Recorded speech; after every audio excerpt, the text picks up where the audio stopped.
Is there something you want to tell me? I'm sorry. My responses are limited. You must ask the right questions. Why did you call me? I trust your judgment. What is your rate? Program terminated.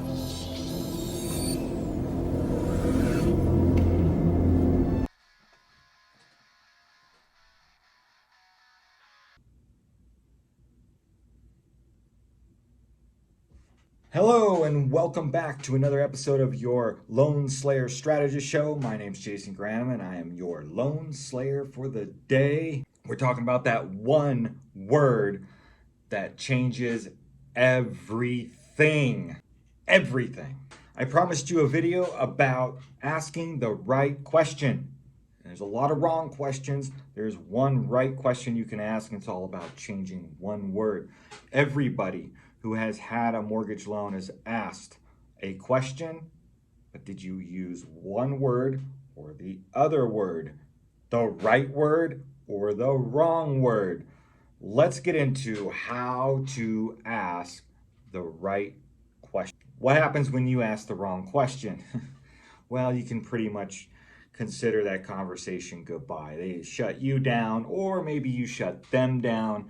But if you don't hear what you want to hear, the conversation's over. Even if you talk for another 5-10 minutes, it's not going anywhere.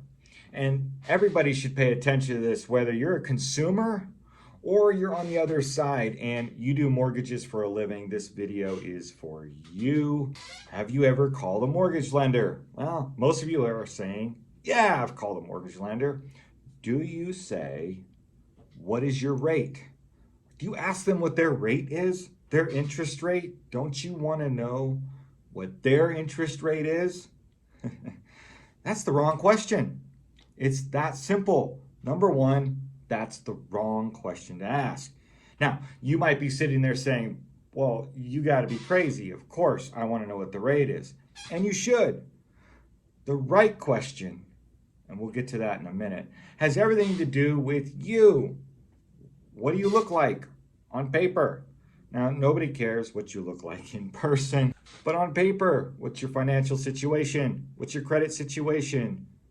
What's your equity situation in the property you own, or the equity in the property you want to own? Meaning, how much money are you putting down? Down payment's very important. How much money are you putting in? Okay, how much are you willing to put up on that property? So the bank can figure out how much they need to put up on the property. Now, much of this revolves around what we refer to as risk. Everything that lending has to do with making decisions involves risk assessment, to be more specific. Now, we're going to get into another video later on just how to assess risk. Because even you, the consumer, can assess your own risk if you understand how the bank looks at risk.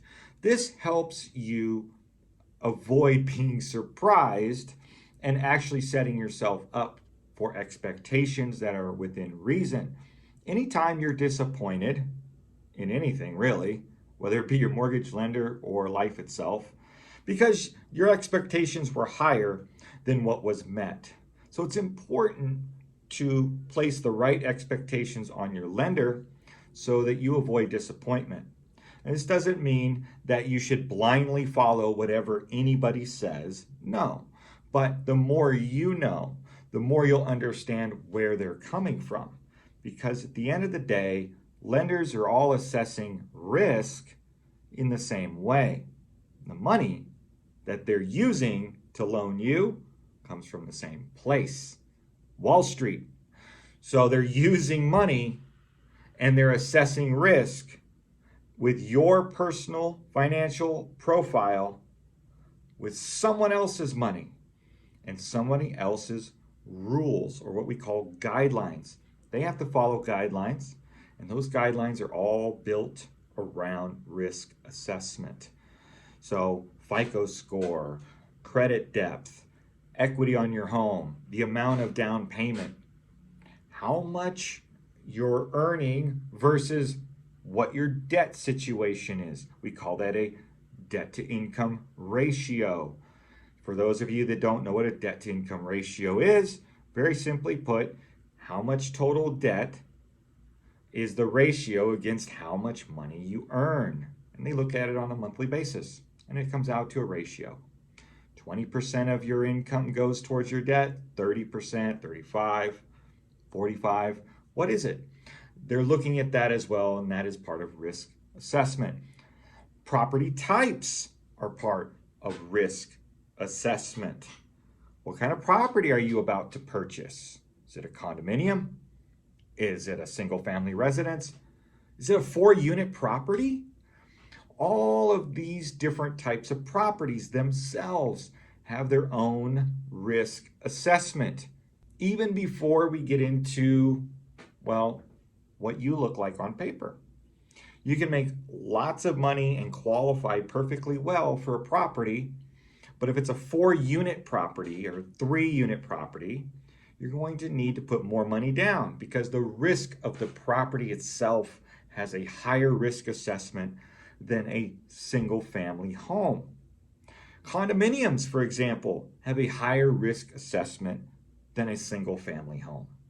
That doesn't mean that condominiums and 4-unit properties are the same on risk, but I'm pointing out that the individual property type itself will also have its own risk layer, and this will affect your pricing, which then means it affects your rate, your interest rate, your rate, your interest rate, yours, yours, yours and yours and yours and yours and yours. Everybody's individual interest rate is affected by all of these components and more than we could ever cover in just one video session.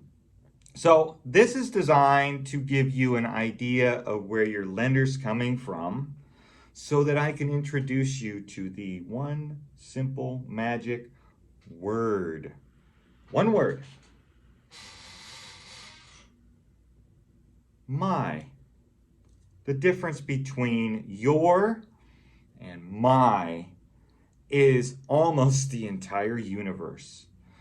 When you call your lender, don't ask them what your rate is, meaning the lender's rate. It doesn't matter. Switch that word out. Use the word my.